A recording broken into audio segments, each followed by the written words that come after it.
Awesome. Well, I'm going to continue to let people in, but we are just so delighted that you guys are here. For those of you whom I've had not met, I'm Lauren Walker and I'm in Alumni Relations, and it has been a lot of fun to put these Zooms together for about 9 months now. We started this series in the summer and have had a lot of fun connecting and reconnecting with alumni. We have learned that one of our guests, Ernie, is going to be a little late, but we're going to go ahead and get started with our conversation with Meredith. Meredith has been a colleague and friend of mine for several years now, and it has really just been a joy to know her professionally. And of course, into that comes in her work. Meredith holds her BA in theater and an M.F.A. in playwriting, both from Holland. Her plays are rooted in lived experience and emotional truth, and she hopes to create space through her work for dynamic, challenging women, both on stage and off. Decision Height was published by Samuel French in 2014 and is her most produced work. So we are so excited this evening to have you here with us, Meredith, and I'm going to just kick it off with kind of to give us some background on why you wrote this play. You're on mute. Good, I got that out of the way. Yeah. Now I won't make that mistake again. I wanted to start by saying thank you for creating space for this conversation tonight. I'm recognizing so many faces and it's so lovely. So thank you all for tuning in. Why did I write Decision Height? I wrote Decision Height for the practical reason of I needed to graduate and I needed a senior play to produce. And I really wanted to write it myself and I wanted to make it as easy to do as possible. So I was like, it's got to have an all-female cast. The actors have to, the characters have to be around 22 years of age. And so I set out with the mission of writing a play that would allow me to both practically really use the actors that I knew on campus, but also speak to my experience as a college student, because that's all I really knew. And I had just come back from studying abroad in London, and I spent the whole time in London being like, oh my God, what am I gonna write, right? And like beating myself up about it. And then I learned that President Obama had recently given the Congressional Medal of Honor to women Air Force service pilots. And I was reading this article about it and I realized that I had never heard of them. I didn't know who this group was or what they did. And I was horrified at that and thought I need to educate myself and I need to read about these women. And so I decided that I would do some research and reading. And if I, decided that it was interesting, that's what I'd write the play about. And I read this one newspaper article. They had a campus newspaper at the training base in Sweetwater, Texas. And there was this one article about how the girl had flown her first solo flight and all of her friends had dumped her into this wishing well per tradition. And I was like, oh, well, this is something Holland's students are going to understand. We're all about wacky traditions. We climb Tinker Mountain in crazy costumes and Ring Night is so theatrical. And so I realized that this group of women, even though I knew nothing about planes or the military or physics, I decided that this was an environment and a community that I could plug into and understand. And that more importantly, my audience of my fellow students would also understand. So that is how I came upon the WAFs and how I decided to write the play. Wow, that's pretty cool. And I can see how it sounds like really got sucked in. Oh yeah. Well, I mean, the research was a rabbit hole. I started with, newspaper articles about them and there was a documentary that PBS had put out and I watched that. And I read some secondary research sources. But then I stumbled online. There's a woman named Nancy Parrish, whose mother, Odine Parrish, was part of the class of W4. which is the class that we follow in the play. And her daughter, Nancy, has sort of made it her life's mission to document the WASPs and has put tons of primary documents and primary research resources online. She's recorded this album of all of their marching songs. She had scans of letters that Jackie Cochran had sent to students, including her mother, but also other WASPs. And all the newspaper articles from their version of the Hollins columns.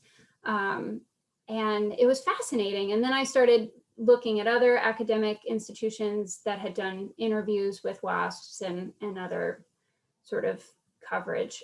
So I really spent like the entirety of my summer coming back from London, just eating this stuff up and reading these memoirs. And I actually got to talk to Nancy and Odine, or Deanie, she goes by Deanie. I got to speak to them a couple months later, like in the fall. At some point I called them on the phone and they sent me this beautiful book that they had just put together and published that was sort of like a yearbook. It had all of the women's photos and their graduating class years. So I really loved the process of researching, and so many of the stories that are in the play, not to give anything away, but so many of the events and the dramas in the play came out of that research, and sort of brought those stories to life. So the research was intense and it almost derailed the whole project. I was like, maybe I'll just write a paper about them, because I don't, it can be intimidating when you're faced with so many real people. Like, how do you fictionalize it? You want to get every detail right. You want to memorialize it perfectly. So it took like I spent like my whole fall semester just doing draft after draft after draft. And we had 3 different readings with my friends in like dorm rooms, like nothing fancy, but just trying to like get the words out and hear the play and hear what was missing or what was confusing.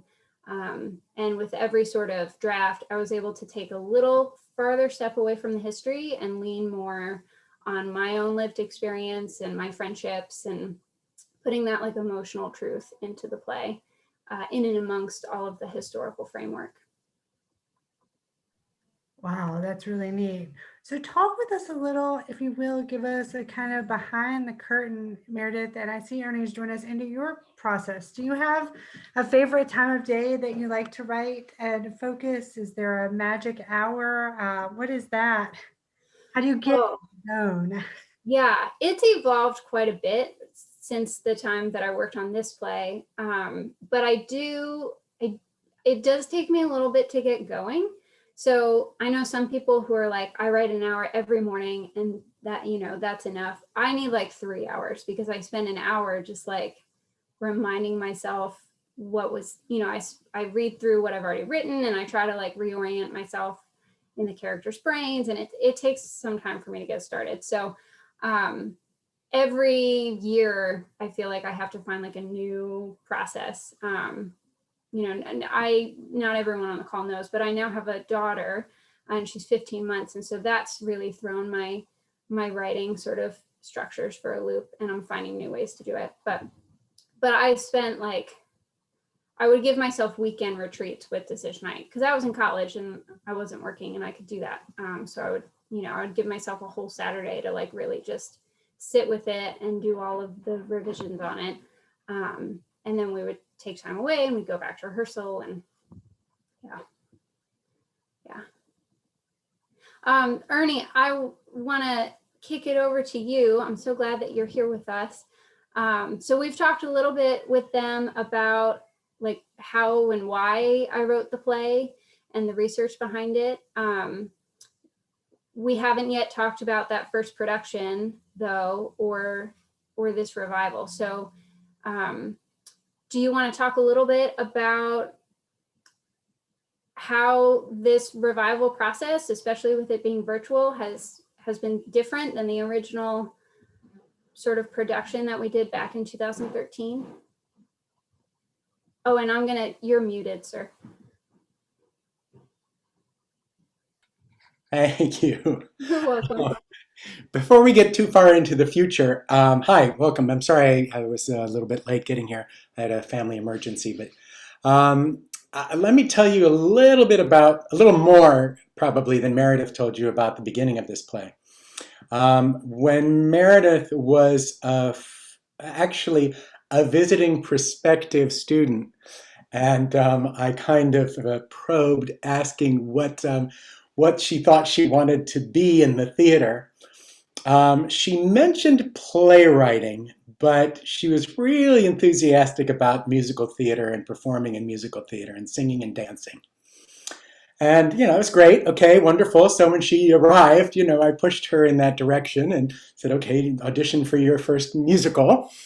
And when I asked the characters in the ensemble, who didn't even have names, to kind of create a biography for their characters so there could be some authenticity to who they were playing, Meredith came back with a play. She came back with a play in which her character was the star. And I thought from that point on, oh, we've got a playwright here. This is going to be a playwright. By the time she got to her senior year, she came to me. I'd been her advisor. And she came to me and said for her senior thesis, she would like to do an honors thesis, which is a year-long process. I said, great. And I said, well, what do you have in mind? She goes, well, I'd like to write a play. And I thought, oh, terrific. That's enough to occupy any new playwright for a year. And then she said, and she says, I would like to design the play and produce the play and direct the play. And I said, okay. I had known Meredith to be a very ambitious student for almost 4 years by that time. And I thought, sure, if anybody can take on that kind of effort, Meredith can. And not only was it writing a play like sitting down and all of a sudden just creating some characters and dialogue, this is a play that required intense research in order to do it authentically. So we had a wonderful year in preparation, and we had great meetings. Meredith had these readings of the play with friends, reading them, and eventually, she invited me and Todd Ristow, her playwriting teacher, to come to some of these readings and give some feedback. And by the time February rolled around and she was ready to go into rehearsals, it was a rather stunning script. It wasn't done, and it obviously was going to need more work, but it was quite a beautiful script. And when you get a play to that point, it becomes very important to get it up on its feet so that the playwright can actually see the play she's written. She took the bull by the horns, and put that play up in the studio theater upstairs. And it was received with such enthusiasm. I mean, people were in tears and talking about what an impact this play had on them. And, I knew the play through so many incarnations, and I knew a lot of the traps and some of the problems that she would need to fix if she continued to work on it. But I heard this loud and clear from the audience that something in this play was profoundly moving, and it needed to be developed further and heard again. So when I went to Meredith afterwards, just before we ended the semester, and said, I would like to put this play on the main stage in the fall, but under the condition that you'll spend the summer working on rewrites, and you'll take notes from Todd and from me, and come in with some new pieces to this play. And she did that diligently, and we put the play up on its feet that fall, and it was really, it was quite beautiful. And Maya played one of the leads in the play. She was our narrator and a central character in the production. And we invited the Kennedy Center representatives to come and see the play, and we entered it in a competition for new works and for productions, college productions. The feedback we got was phenomenal, and they said, we want to recommend this to be moved to the festival and for some national awards. And we were thrilled. And then it just so happened to unfold that the theater, we decided to host the Kennedy Center Festival that year. They had lost the host that they had planned on, and it was a last minute switch. And we said, come on to Hollins, we would love to have you. So representatives and colleges and students and faculty from all over the Southeast came and descended on Hollins and Mill Mountain Theater. We co-hosted it with Mill Mountain Theater downtown. And we had a fantastic festival. And we had the advantage of presenting a play that we could put up on the stage. So it was all ready to go when they got here. Everyone else had to bring their productions in a truck. But we got ours up and it was ready to go. And we were able to work on it some more. And Meredith was able to do some more rewrites, some final rewrites with it. I think, Meredith, correct me if I'm wrong, but didn't you work with Bob Moss that summer maybe? Yeah. So right Yeah. after I graduated from the undergrad program at Hollins, I moved straight into the M.F.A. in playwriting program that we have. And so I was able to continue to work on the play with my graduate faculty. And one of those folks was Bob Moss, who is the founder of Playwrights Horizon Theater in New York. So between him and Todd and Ernie, I was like incredibly well supported. I mean, it was the dream writing process, because literally I had 3 experts who were like, yes, I will help you. And it was incredible. So in between every production, I think there were 2 or 3 drafts. And by the end, by that Kennedy Center production, I think we were on draft 15. Wow. Yeah. Incredible. Well, that experience was so wonderful, and we decided we performed the play at Mill Mountain Theater, so we could give our students that experience because there would be representative productions on that stage. Mm-hmm. So because we were set to go on that stage, we also held 6 public performances for the Roanoke community. And then we had 1 performance at the festival two performances for festival attendees. And I have to tell you, because Meredith is going to be too modest to express this, but the reaction from the public performances and the academic performances were phenomenal. Spontaneous standing ovations with people, tears streaming down their faces. So impressed with the work and so moved by the work that Meredith and the whole company had created. So it definitely told us something good was happening. And of course, at this festival, national representatives from across the country for the Kennedy Center were in attendance. And they saw all the productions that were submitted that year and selected Decision Height as the top new play of the year and the top production of a play in that season. So we were pretty proud at Hollins, and we've remained to be so proud of Meredith. And with that caveat, I know, isn't it great? Yay! With that caveat came the privilege of having her first script published by Samuel French Publishers, which is one of the major play script publishers in the world. And since then, the play has been produced at high schools and colleges and community theaters around the country. And it's just really a testament to a passionate writer who took all the right steps to get this work of love from her to an audience. So it's a real love story for the theater. Yeah. And it's a love story for Hollins too, I think. I mean, I'm always amazed when students come to me or I get to go to a school and see them do the show, right? I mean, if it's a school like Hollins, if it's a single sex environment, the actors are just so excited. They're like, this play feels like our school, like this is me and my friends and this is our community. And I expected that. I mean, I sort of expected people who had a background like we do at Hollins would understand the play in a really intimate way.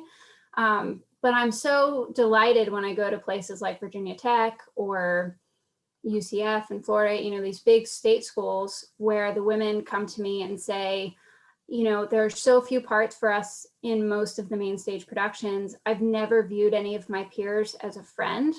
We're always competing for the same 5 parts. And to do an all-female production, I feel like I've built a new family, right? It's like Hollins in a box. And, whether or not the producing company looks like Holland's or not, the lessons and beautiful things that I took away from Holland seem to be sprouting up in these productions. So it's just lovely. Here's a little anecdote about that, what Meredith just mentioned. I took the theater appreciation class to see the Virginia Tech production of Decision Height. And we talked about it, and they had read it, and they were, raring to go. And they saw the production, and they liked it. They were very impressed, especially because it was Meredith's play. And we had a discussion afterwards with the director, who happens to be a close friend of mine, Patricia Ron, and the cast. And just this group of Holland students who were theater appreciation students. And to hear our students interact with those Virginia Tech students and start talking about the dynamic and experience of the difference between being a student at a co-ed university versus being a student at a women's campus was so fun to listen to. And by the end, our students were up on their feet and they're saying, "You can't imagine, it's just so awesome, and this play really tells you how it is," and blah, blah, blah, blah, blah. It was very heartening to see that and to know that it came from Meredith's heart and really wanting to sort of capture her experience at Holland's and the friendships and relationships that she formed. So, and to see another generation of Holland students latch onto that and claim it as their own. And they were even saying to Virginia Tech, "You should come and see how we are." It was great. Yeah, it became like a recruitment tool for a little while. It did. Yeah. So this is a great segue then, Ernie, talking about the next generation. Like, how did you decide to do the show for this season? Well, we started something called the Legacy Series back, I don't know, about 10 years ago, where we decided it would be great to do the work of Holland's writers from different formats and bring it to the stage. We started with the idea of bringing literary pieces from Holland's writers to the stage. So the first thing we did was Goodnight Moon, which is, of course, one of our most famous writers, and Margaret Wise Brown. Then we did A Woman of Independent Means, which was written by Elizabeth Forsyth Haley. Then we did a beautiful adaptation of a book of poetry by Natasha Trethewey called The Locks of Ophelia. And then we did Pilgrim at Tinker Creek. We did an adaptation of Pilgrim at Tinker Creek by Annie Dillard. And then we ended with The Good Old Girls, which was Lee Smith and Jill McCorkle's work in a musical format. So that started this Legacy series going. And then along comes Decision Height. And we thought, this is a big part of our literary legacy also. It's not just limited to what comes out of the creative writing program, but now what comes out of our playwriting program. So I had some students come to me last year who said, "When do we get our chance to perform Decision Height?" And I said, "How about next year?" It seemed like a good idea. It had been a decade since we had presented it. And one thing I've learned is that, there's a 4-year memory span for Holland students. And if you weren't there for one of those 4 years, you don't know anything about what happened. So, and since the play has now been produced all over the place, it seemed like, yes, let's bring this play back, give our students, our current students, the opportunity to be part of it, to be inside the play, to experience what Meredith experienced, which may not be the same experience they're having now, but to understand that a student 10 years ago felt this way. And it's been really wonderful. And Todd and I were talking about it, and he said, Ernie, he said, we should consider doing to Decision Height what we did to Goodnight Moon. We've now decided to bring back Goodnight Moon every 4 years because there's a different audience of children in town. We bust the school children in to see it on our campus. Why not make one of Holland's best known plays part of that cycle? We may not do it every 4 years, but maybe once a decade, where this play comes back. Because it's set in a historic setting, 1944, it makes it kind of timeless. If it had been a play set in 2012 when Meredith wrote it, then it would eventually start to age. But this makes it rather timeless because it's a historic piece. Yeah. I've got one more question for you, Ernie, and then Lauren, maybe we can open it up to the group because I know we're limited on time. But in the course of working with the students on this sort of virtual production, I mean, I was thinking about this the other day. An entire presidency has happened in between us finishing the play and this revival production, right? We've seen the changing of the guard in terms of party politics now twice. We have a woman in the vice president position, which was not something I ever dreamed of when I wrote this play. Have you found that you and the students are having these conversations about how maybe politically it feels different? I think it definitely feels different. It's just as I sense it, and from things that come up in notes after rehearsals and such. I think there's definitely a different feeling among the students about the material. There's a lot of talk in the play about these really highly accomplished female pilots who were not recognized by the military as being part of the military. And it was not until, Meredith helped me with this, in 1976. Yeah, 77, I think. 77, Yeah. that they were recognized by the military. And then it was another 30 years later when they were, Given that medal. yeah, they were actually given the medal for their accomplishments. So when that comes out in the discussions, the students are really moved by the fact that that was the case when these characters who now they're embodying, and they see how strong and powerful these women are and recognize how poorly they were treated.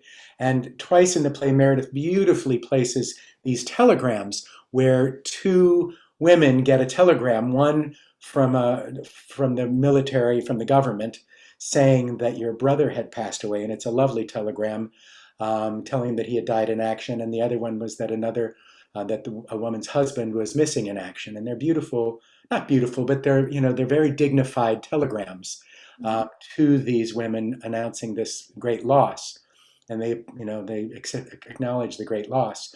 When one of the pilots dies in action during the play, her family receives a telegram that says, "Your daughter was killed in an airplane accident. Where would you like us to send the body?" That was the extent of the respect and appreciation for the work these women were doing. So that hits really hard to our students. So on the day after Kamala Harris was elected vice president, there's I think a deeper appreciation among our students than there would have already been.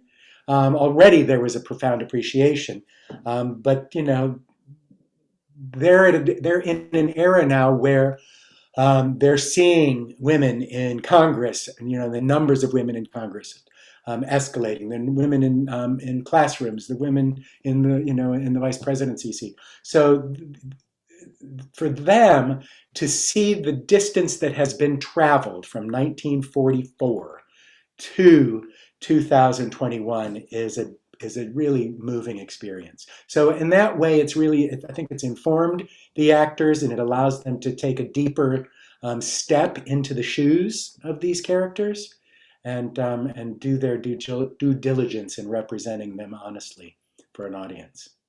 Yeah. Thank you for sharing that.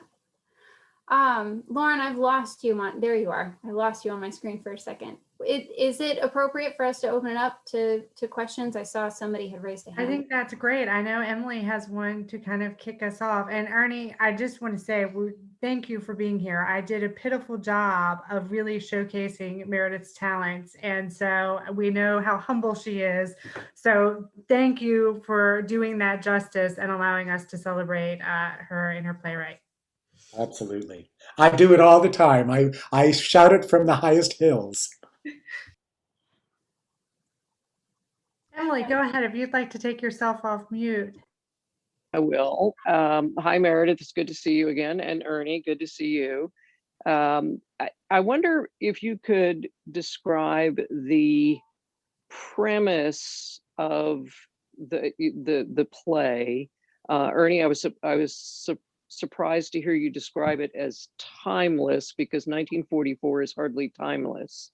There's some specificity around that, but it sounds like you took the stories of these women who were unrecognized for what they were doing, and set it in such a way that their interactions with each other reflected the kind of women only space that Holland's is. And I've heard that there's a narrator. I'm trying to remember the name of the play that is set in the 70s when Jan and I were at Holland's. And I've been looking it up, but all I'm getting is hits on women's college basketball. So obviously I'm not typing the right search material, but is it like, say, Radio Girls, the Radium story? Is it, Yeah. is it how did you construct it in order to, That's a so I'm great trying to question. envision it. Yeah, if anyone's familiar with Radium Girls is a great play. There's another play about that same topic called These Shining Lives, which Ernie had directed. Oh, that's the one I'm thinking of. Yes. Yeah, These Shining Lives. I was his assistant director on that, and that was a great tutorial on like what a female-centric historical play can be. So, I mean, the basic premise, I don't want to give anything away, but the basic premise of Decision Night is these 6 women come together at Sweetwater, Sweetwater, Texas, where all the women Air Force Service pilots went through training. And they trained for 9 months before they were sent off to a different base for active duty. And so we followed these 6 women over that 9-month time period, and sort of witness their relationships developing and witness them learning new things about themselves and each other, and about, what motivates them and what gives them purpose and strength. And, at the end of the play, every character is sort of on a different path. But we know that they're united forever by this bond of friendship. So that's like the basic premise. And it plays well for most audiences, which have been done at schools, because that sort of 9-month period lines right up with an academic school year. So yeah, it's definitely focused on this academic part of the WASP experience. We don't really spend any time with them on active duty. And there is a narrator character who sort of helps us like get up to speed on all the historical stuff and where they are in their training through letters that she writes back home. So we have this like letter litany that happens throughout the play. And in between that, we're witnessing interactions between the characters themselves. Now, is the narrator a character within the play, or so she's writing about the experiences? So it's not a breaking the fourth wall narration. No, she doesn't acknowledge the audience directly. That's a great question. Yeah. It's very Maya, do you want to answer the question? Because you played that role. I didn't want to like pop in, but yeah, it's a great role. It's one that I think Meredith wrote so well, because she's also a very naive character in a lot of ways. And I'm thinking maybe I'm giving you too much credence, but I doubt it, Meredith. But writing the narrator from that perspective allows the audience to kind of inhabit the character of Virginia as well. So as Virginia is learning kind of some of the harsher truths of life through her interactions with these other women, and the harsher truths of war, and different things that she's kind of learning and writing back to her family, the audience is also kind of taken along that journey with her, and learning those same things in a lot of ways. So I think she's a great character just because, and I hesitate, like some people really want to dive right in and be like, oh, she's the main character of the show. and she's not, because it truly is an ensemble. It truly is an ensemble show. It just so happens that Virginia is the one who narrates for the benefit of the audience, really, and to help them kind of learn and grow as they go through the show. But it's really the relationships between all 6 of these women, and the relationships between these women and even the ensemble characters, through the rest of the show, that kind of make it this interwoven, really connected, like female focused play, which is phenomenal. I see Maxwell has a hand up. Hey, Maxwell. Good to see Hey, you. hi, Yeah. Ernie. Good to see you too. Hey, Meredith. I don't know. I don't think we've ever met in person, but I was wondering, I'm really excited to see this, and knowing also that some of my friends are in it too, I'm excited to see it. But I'm wondering how you came up with the title of the play, and also if you had any other, like how many titles you had throughout like drafts, and like how you thought about the title and the process of that. Oh, that's a fun question. The title, so decision height is a flight term. To when the pilot, they didn't have all the fancy computer equipment in the planes, right? So they would have to, when they're like flying, they would have to decide at some point that they're going to descend and they're going to land. But they're, in terms of the physics of that, like if you want to land at a certain angle, you have to decide all the way back here that that's what you're going to do. And so decision height was the term that they used for this like critical moment where you have to decide if you're going to land or if you're going to keep going. And I felt like that was such a great metaphor for what it felt like to graduate college and be at this point, this height where you have to decide where you're going to go next, and what path you're going to take with your life. And looking back now that I have 10 years out from that, I know that like everyone's lives are winding and there's no decision that you can't like change.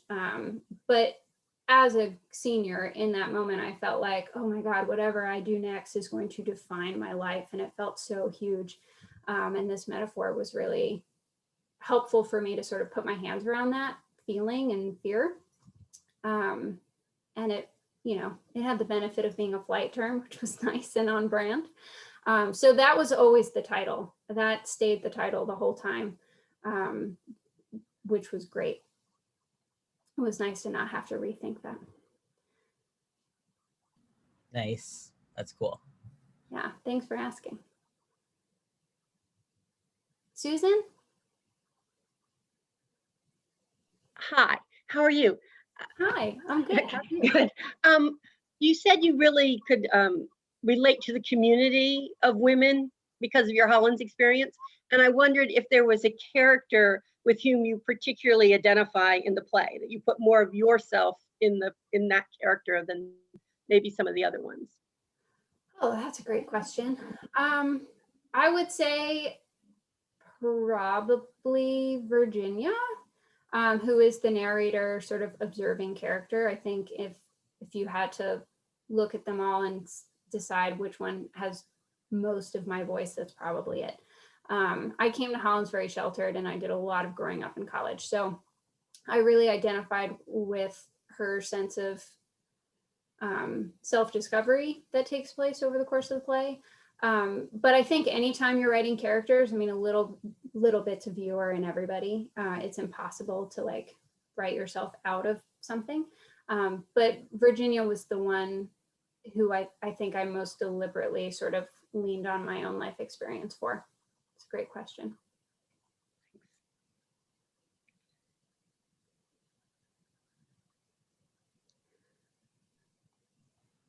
I was going to ask the question of you, Meredith, because I was messaging this to Lauren, making the realization, I guess because it was my first year at Hollands when I was in the role, that I didn't even really think about this, but coming up on 10 years since, you first brought this show, to the studio theater, and then Ernie was able to bring it to the main stage.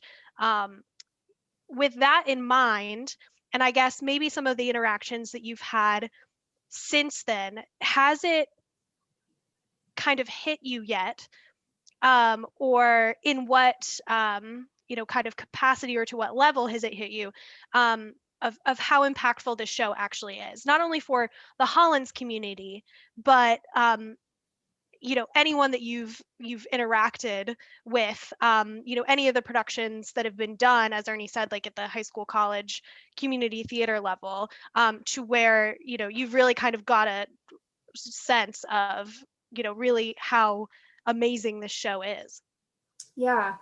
I mean, seeing Virginia Tech do it was pretty mind-blowing, and hearing these students talk about how they felt like they had discovered this whole new way of being in community with women, that it didn't have to be adversarial or competitive. I mean, that was huge and sort of mind-blowing for me. And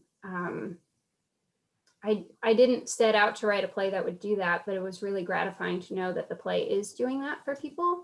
Mhm. I love this anecdote, and I'm going to call her out.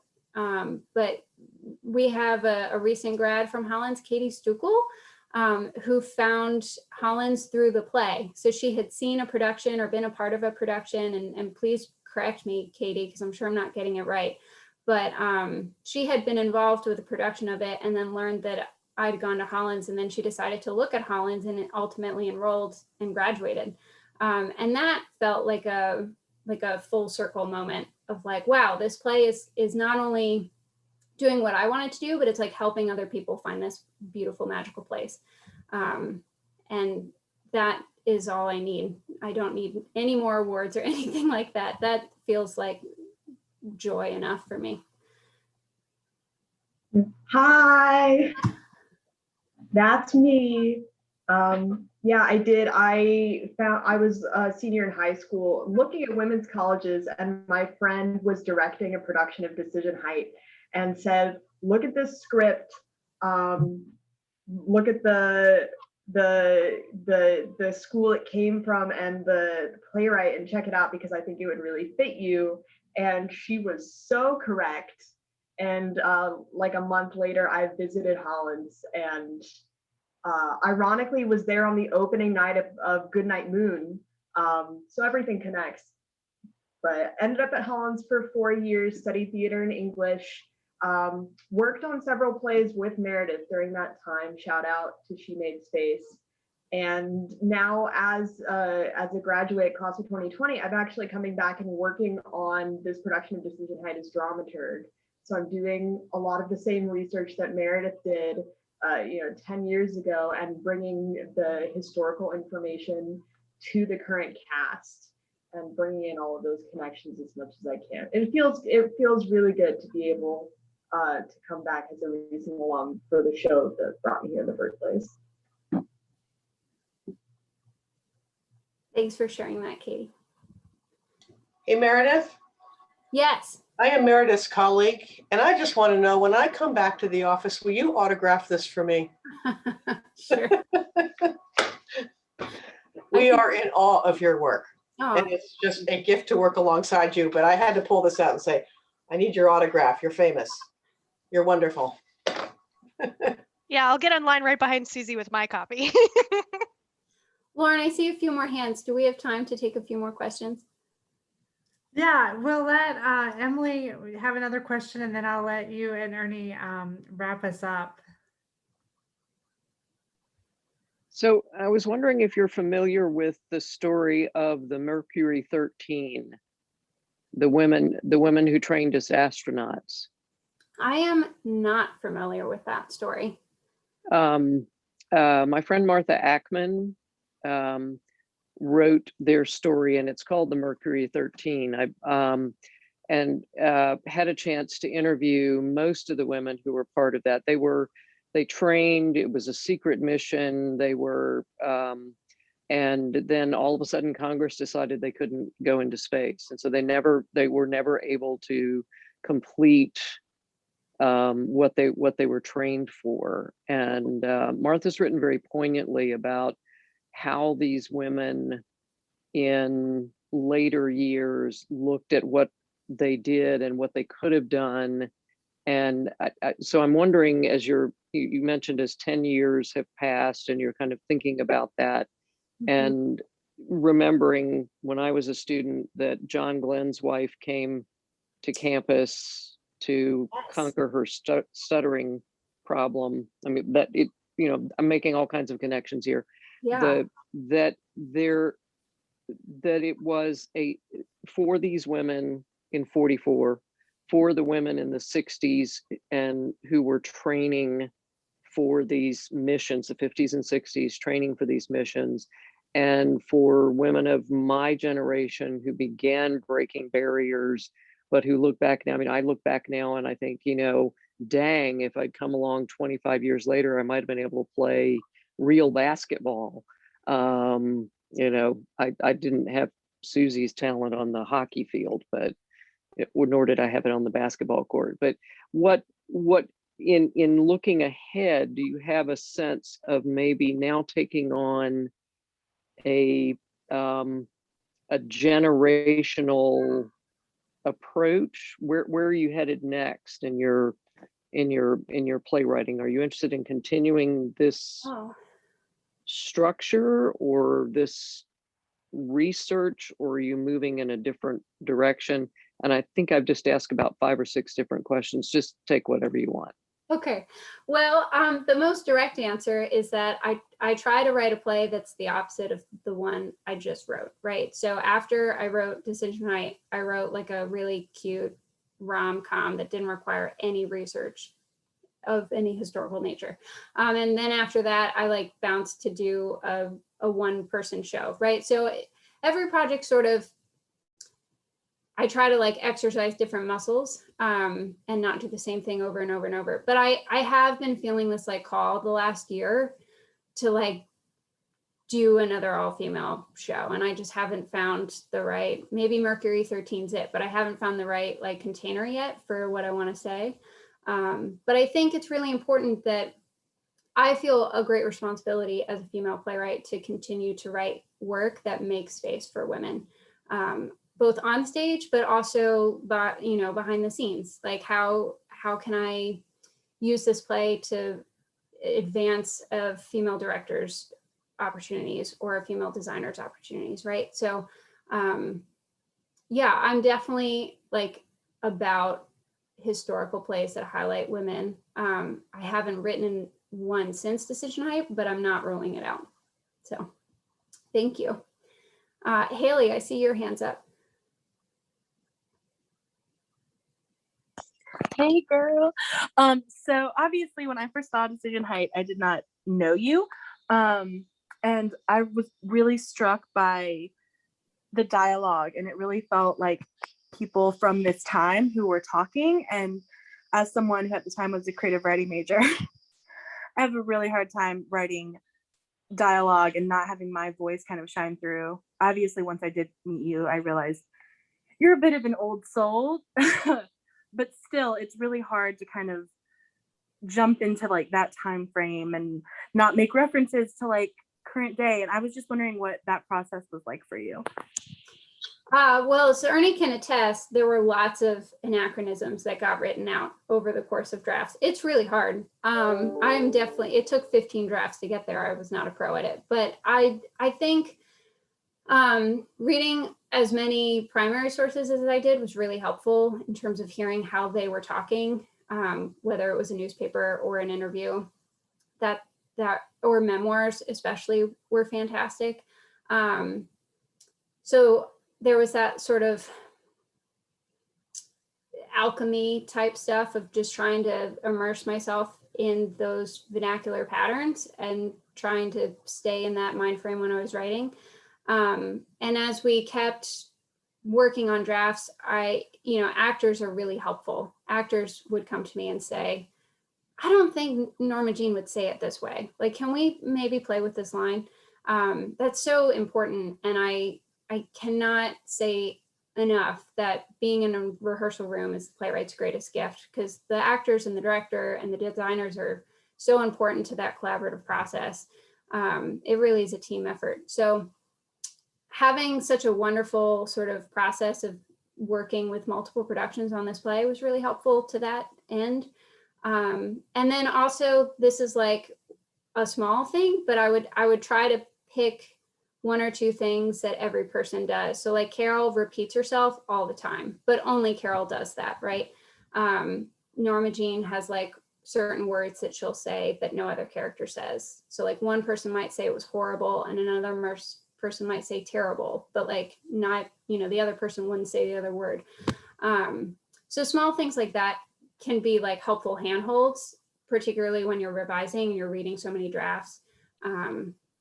But it's definitely a process, and it's not something I can do by myself. I really need help with actors and directors and dramaturgs to help me rein in all the anachronisms and modern day stuff we want to put in. You nailed it. This was awesome. Well, thank you both so much for being with us and giving us a little peek. I dropped the link in, so everyone can please go get tickets to the virtual production of the play, which kicks off next week on April 1st, an easy date to remember. But Meredith, it was such a gift, and Ernie, to learn from you both and to hear about your process, Meredith, to hear about how it has been transformed to the Zoom screen, which is really, really exciting. And I know many of our alumni are looking forward to joining it on that evening. So thank you to everyone for being with us tonight. Meredith and Ernie, thank you again for sharing. And I'm going to drop the link. We have another event tomorrow night, which is going to be very curious, the pandemic and casual friendships, why you miss the people that you hardly knew. So if you're available, please join us. We'd love to have you back. But thanks again. It's so great to see everyone in this virtual world, and have an awesome evening. Take care and stay well. Thank you. Bye, Thanks, everyone. y'all. So nice to see everyone.